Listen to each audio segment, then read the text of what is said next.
Hey, what's up, buds? Welcome back to Wake Up Wednesday with Nat.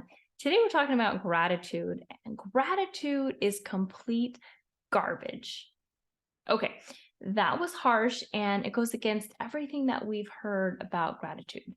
Gratitude has some incredible benefits backed by science. So before you throw out your $30 gratitude journal, hear me out. There were times in my life where gratitude or practicing thankfulness helped. Maybe it helped to shift my mindset, or maybe it helped to shift my perspective in times where maybe all I was doing was focusing on all of the bad or all of the negative things that were happening. So it allowed me to kind of balance out, hey, the world isn't all bad. It's not all doom and gloom. But there were other points in my life where the negative emotions were so intense that gratitude really just didn't cut it. So if I was feeling lonely, upset, sad, depressed, distressed, and it was so intense, there were times where it just didn't make sense to do gratitude. I still didn't feel well. So being thankful or counting my blessings, right? Being thankful that I have a roof over my head, or that I have a job, or that I'm healthy. It wasn't making me feel any better. Maybe some of you can relate. And instead, what it felt like was a forced exercise on positive thinking or affirmations, where I'm trying to write down or say one thing, but my brain is screaming, saying, yeah, right, that's total BS. And I didn't feel any better either. It didn't change my emotional state.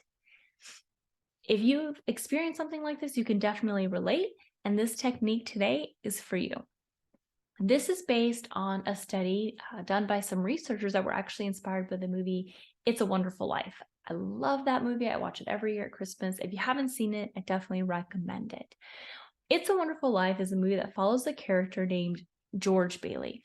Now, George is suicidal. He's at his wit's end. He doesn't see any other way out. An angel is sent to George, and the angel's name is Clarence. Now, Clarence, rather than having George focus on being thankful for what he has and what's going well in his life, he instead takes him on a journey in a world where positive events never happened in George's life.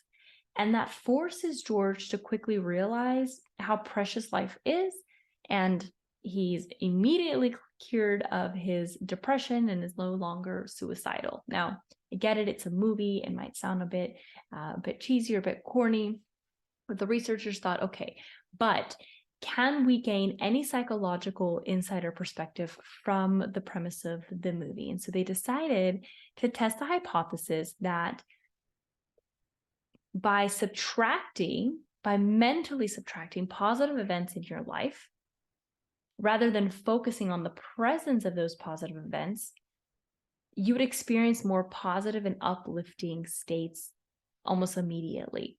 So instead of, again, focusing on present, so what is going well in my life? What do I have? What can I be thankful for? Instead, choose one or two positive events that have happened in your life and think about them in the context of never having happened at all. So the way they did this was they took one group of people and they said, hey, pick an event in your life that was positive. Now write about that event as if though it might never have happened. Then write about why you were surprised that it did actually happen. The other group was asked to write about the event as if they were completely certain it was going to happen, and they actually weren't surprised when it happened.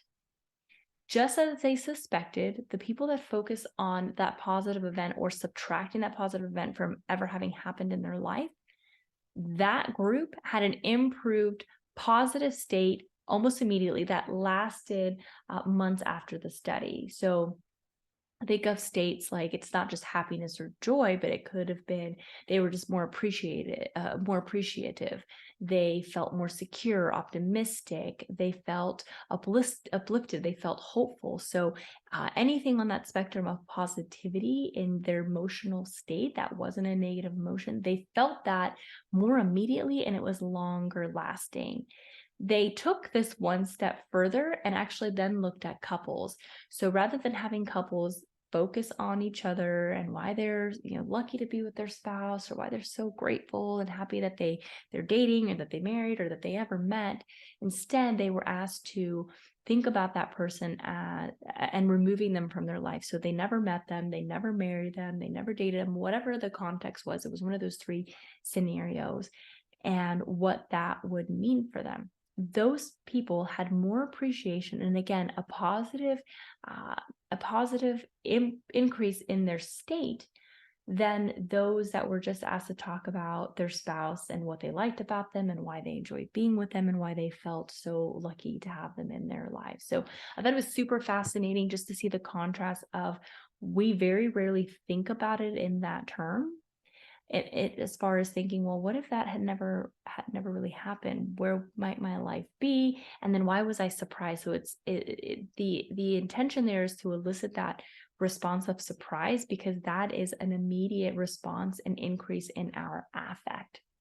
I thought it was super interesting, contrasting with gratitude and thankfulness. I think that gratitude specifically, much like other terms like self-care or mindfulness or meditation, or a lot of the other things that we talk about, have become so trendy and are kind of the buzzwords that people start to use them as like commodities, and they monetize them, right? So hence the $30 gratitude journal commentary earlier today. But it's nice to have different points of reference, because if you're somebody that's always used gratitude and it works for you, that's fantastic. Keep using it.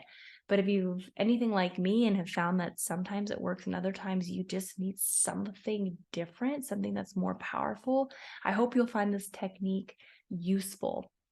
I'll leave you with this. There are other studies out there also that are very fascinating, where it's also more powerful to compare ourselves to somebody that's less fortunate, to help us put into context what we do have. So instead of comparing ourselves like we do on social media about how everybody's life is so amazing and so much, more fun and better than ours, instead we compare to somebody that may not have a place to live, and the fact that we do. So specifically comparing to somebody that has less than we do versus just what we have all the time, because we get so used to it and it becomes so familiar that we adapt. We almost become desensitized to it. So no matter how many times I say I'm thankful for my home, it's not always going to be as powerful. So remember, these are just more tools and techniques for your tool belt or your tool chest, if you will. Find what works for you, try it on for size, see how it fits. Hopefully you find it useful. Share it with somebody else that might find it useful. And until next time, I hope you have a great week, and I will see you all soon. All right, bye.